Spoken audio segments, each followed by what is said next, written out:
All right, so get this. Today we're going deep, really deep, into something that could, totally change how you see the world. Oh, this is good. We're talking about, emotions, those feelings we usually think are, just inside us. Yeah.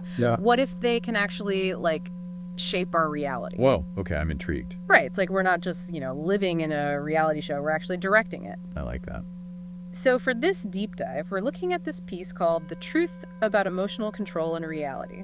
And it gets pretty wild talking about emotions as, energy signals. Okay. It's almost like a broadcast going out into this, get this, quantum field. Oh, the quantum field. I love this stuff. Right. But before we go full quantum, can you, break down what that even is?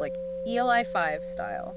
Okay, so imagine the internet. Okay. But instead of, cat videos and stuff, it's pure potential, possibilities, just waiting to be, shaped. So it's not just empty space out there. No. It's buzzing with possibilities. Our thoughts, beliefs, and, emotions all interact with this field. So it's like we're all connected to this massive network. Exactly. And our emotions, think of them like a programming language. Different frequencies, different outcomes. This excerpt, it separates high-frequency emotions like joy and gratitude Okay. from those low-frequency ones, fear and anger. So good vibes, bad vibes. Well, it's not so much about, good or bad, it's the energy they carry. Think of it like this. Those low-frequency emotions, like fear, they create resistance, like static on the radio. Oh, okay. Makes it hard for things to flow smoothly.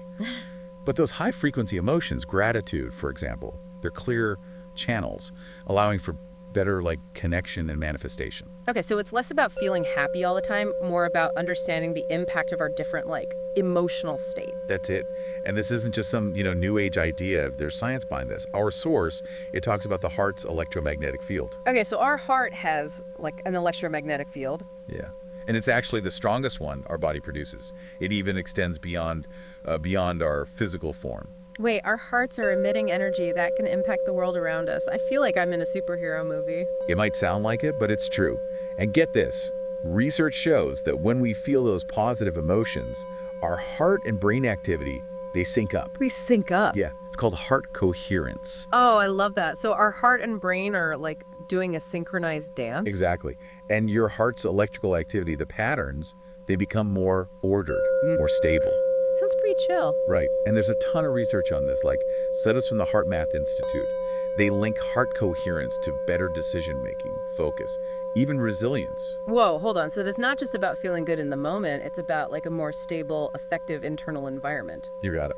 Makes you wonder if things like anxiety, brain fog, are they maybe because we're lacking this heart coherence? That's a great point, and there's definitely more research happening in that area. But going back to emotions shaping reality, the excerpt, it's careful to point out, emotional control. It doesn't mean suppressing our feelings. Right, if we're working with this energy, shutting it down totally seems, counterproductive. Exactly. So if it's not about ignoring our emotions, then what is it about?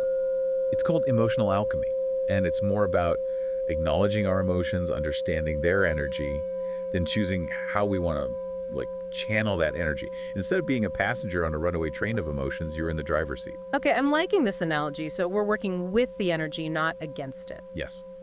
And this is where the quantum field idea becomes, really practical. Instead of just reacting to our emotions, we can use them as fuel, like fuel for creation. Okay, I need some real-world examples here. What does this emotional alchemy actually look like? Let's say you're feeling frustrated at work. Oh yeah, I know that feeling. Instead of letting that frustration, fester, maybe even blow up at a coworker, you take a moment, acknowledge it.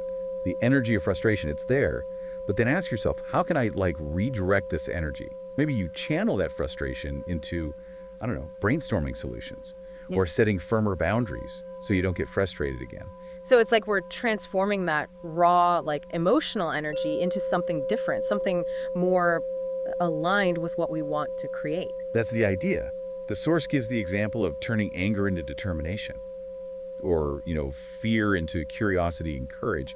It's recognizing the power in those emotions and using it constructively. It sounds kind of like a superpower, being able to shift our emotions to create different outcomes. But isn't that just positive thinking repackaged? It's a question I hear a lot, and honestly, there are definitely similarities. But emotional alchemy, it emphasizes awareness and action. It's not just thinking happy thoughts, it's understanding the energy Yeah. and consciously choosing how to engage with it. It's like, okay, I'm anxious about this presentation. Yeah. What's this anxiety telling me? Maybe I need to prepare more or practice. Then you take those insights and act on them. It sounds much more, I don't know, active than just thinking your way out of a bad feeling. Yeah. So first step in developing this emotional alchemy skill, what is it? The foundation. It's awareness. When you're caught in a strong emotion, don't react right away. Hit the pause button, take a breath, and just observe what's happening inside. So not judging ourselves for feeling a certain way, just noticing. Exactly. Creating a space between the emotion and your reaction. And once you have that space, you can ask yourself some key questions. Okay, I'm ready. Hit me with those questions. What are they? Well, the source suggests asking things like, what is this emotion trying to show me? What kind of energy am I putting out there right now? And how can I redirect this energy towards something, more positive, more helpful? Okay, so we're not just stuck on this emotional roller coaster, right? We're actually in control. Yeah. And that leads to this big difference the excerpt makes between reactions and responses. Yeah. When we just react, Yeah. It's like we're on autopilot, operating from old habits, limitations. Oh, yeah. And let's be honest, they don't always help. Nope. But when we respond consciously, Yeah. that's when we're bringing in a new energy, breaking free from those cycles. Oh, I see. And then we're open to new possibilities. So it's like upgrading our emotional operating system from reactive to intentional. Exactly. And I'm starting to see how this all ties into shaping our reality. So if that reinforces those old patterns, how do we use conscious responses to create something new? Okay, imagine this. Every reaction is like hitting replay on an old recording. Same neural pathways, same energy patterns, but a conscious response, that's like a brand new track. You're creating a new groove. You're literally changing the blueprint. Okay, so each time we respond consciously, we're basically rewriting the code, the code of our reality. You could say that. It's going from being driven by unconscious patterns to I love that. Okay, so let's say we're getting better at, recognizing our emotions, we're hitting pause, we're choosing a conscious response. What's the next level up? The source talks about a technique a lot of your listeners are probably familiar with, visualization. Oh yeah, visualization. But it's not just picturing what you want. It's about feeling those emotions, those feelings, like you already have it. So it's not just a mental picture, right? We Yeah. have to really feel it. Exactly, because emotions, remember, Right. they're energy. Yeah. So if you're visualizing, I don't know, a new job, Yeah. but you're feeling anxious or doubtful, you're sending out mixed signals out to that quantum field. So it's I'm trying to order a pizza with one hand Uh-huh. and pushing the delivery guy away with the other. Perfect analogy. You have to Yeah. align your emotions, your feelings with your vision. You want that new job. Visualize yourself killing it in that role. Feel the excitement, the accomplishment, the gratitude. So we're basically embodying the feeling of what we want to create. Is that it? Exactly. And those emotions, those high frequency vibes. Yeah. They're like magnets drawing those experiences towards us. Oh, this is making so much sense now. Right. Our emotions, their energy, we can transform that energy. And then through these conscious responses, through visualization, we can actually direct that energy to shape our reality. This is powerful stuff. It is powerful. And what I find so fascinating is this isn't just for huge life goals. Right. It works for everyday stuff too. Yeah. Like how you show up to a meeting, the energy you bring to a conversation, even how you answer a frustrating email, all of it shapes the reality you're experiencing. So every interaction, every little choice we make, it's all a chance to practice, right? To shape the reality we're creating. Wow. It makes those little things seem a lot more, I don't know, significant. It's a good point. It's easy to get caught up in the big picture, but honestly, our lives are made up of those small moments. Yeah. And the energy we bring to each one, it really matters. That's true. It's also, I got to be honest, it's a little daunting. Oh, yeah. If we're constantly creating our reality, Yeah. it's easy to blame ourselves when things aren't going well. Yeah. Oh, I must not have visualized hard enough, That's where I think shifting from a victim mindset to an empowerment mindset comes in. And that's really what this excerpt is all about. Okay, yeah, let's talk about that. What does it look like to make that shift? From feeling like a victim to feeling empowered? It's about recognizing that even though we can't always control what happens to us, we can always control how we respond. Right. Life doesn't just happen to us, it happens through us. I love that. It's taking ownership, right? We're co-creating our reality. But how does this connect back to, emotions shaping our reality? So when we're in that victim mentality, Yeah. we often feel powerless, right? At the mercy of everything around us. Right. And that keeps us stuck in those low frequency emotions. Fear, helplessness, those kinds of things. Yeah. And if you remember our quantum field analogy, Right, right. those emotions, they don't exactly help create a reality we actually want.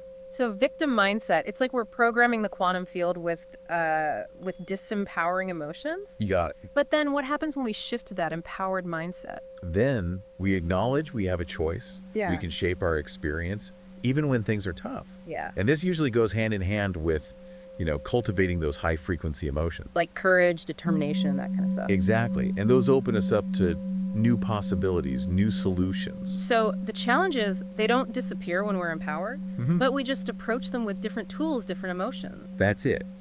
Instead of feeling defeated by a setback, you feel determined to overcome it. Instead of resentment, you focus on boundaries, moving forward. It's subtle, but I bet it makes a big difference. And what's really interesting is the excerpt says this shift, this mindset shift, it starts to affect our world in like real concrete ways. What kind of effects are we talking about here? Well, for one, it says synchronicities increase. Those meaningful coincidences, the ones that feel like they're guiding us. Oh, I love those. Like when you're thinking of someone and then they call. Exactly, those moments. And the source says they happen more often when we're in this empowered state. Really? Because we're sending out that energy. Makes sense, right? Yeah. When we're empowered, our energetic frequency is higher. So we're more likely to attract those experiences that match that frequency. It's like we're tuning into a different radio station, one with a more, supportive soundtrack. Oh, that's a cool way to put it. So those synchronicities, they were always there, maybe? We just weren't in the right place to pick up on them. Exactly. And the source also mentions new opportunities popping up, ones that weren't visible before. Because our energy's aligned with our goals, so the opportunities that match, they just show up. It could be. It's like we're putting out this beacon, Okay, yeah. attracting what we want. Now, some people might say, well, this is just because you're seeing things differently now. You're just noticing things you might have missed before because you're in a more positive mindset. What do you say to that? I think there's some truth to that. How we see things, it definitely plays a role.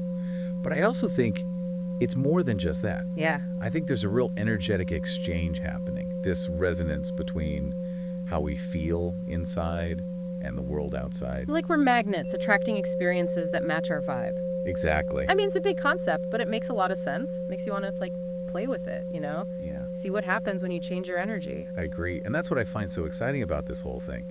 It's not just a belief, it's an invitation, to engage, to experiment, to discover how much power we have. This is definitely making me rethink things. It's exciting, but also a little scary. Oh, Especially when we're talking about mastering our emotions, right? It feels like a lifelong process.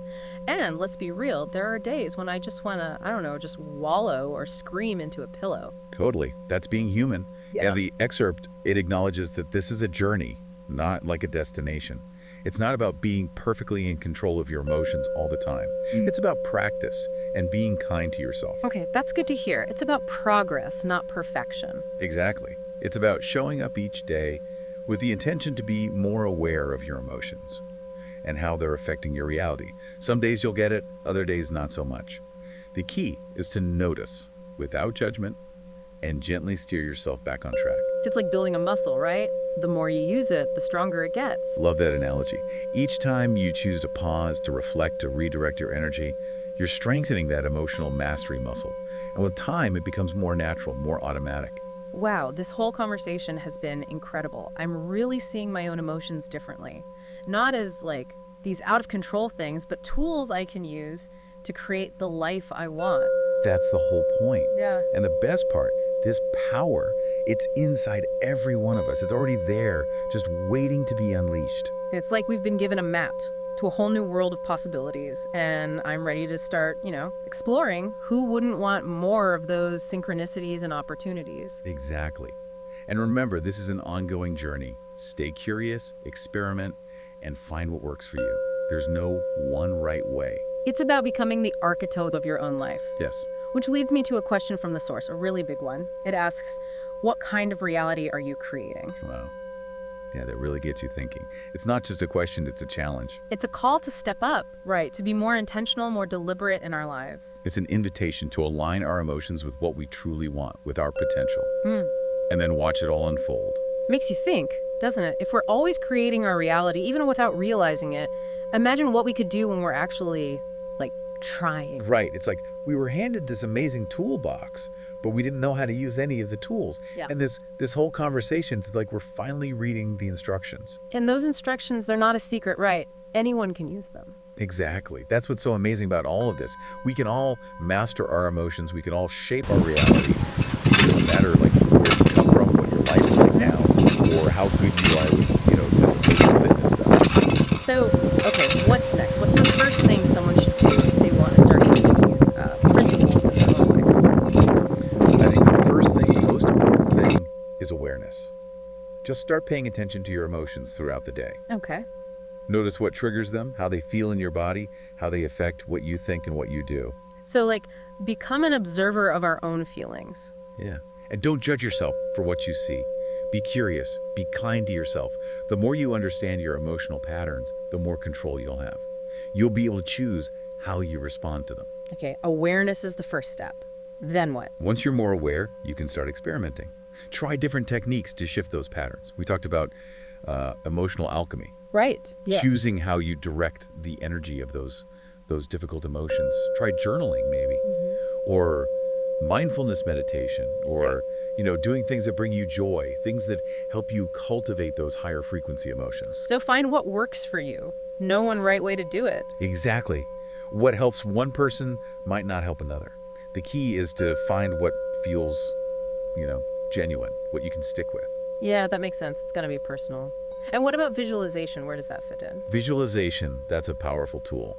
For aligning your energy with your desires, take some time every day, even just a few minutes, and visualize yourself living the reality you want. But like we said, don't just see it, feel it. Use all your senses and really embody those emotions, the feelings that come with that reality. It's like we're making a movie in our mind, and we're the star. I love that. And remember, be consistent. The more you practice these techniques, the easier they get, and the bigger the changes you'll see in your life. Yeah, it's about building those new habits, those new ways of thinking and feeling until they just become, like, automatic. That's it.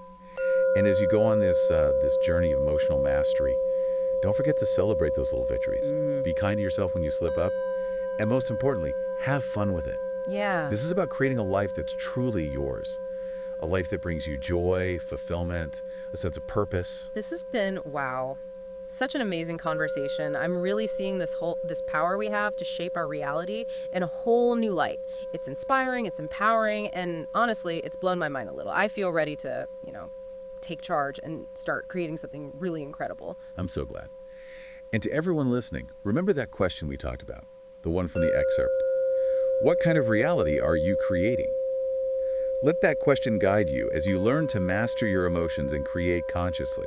Thank you so much for joining us on this deep dive. It's been a fascinating look into the world of emotions and how they impact, well, everything. Until next time, keep those good vibes flowing. Keep creating a reality that makes you feel, truly alive.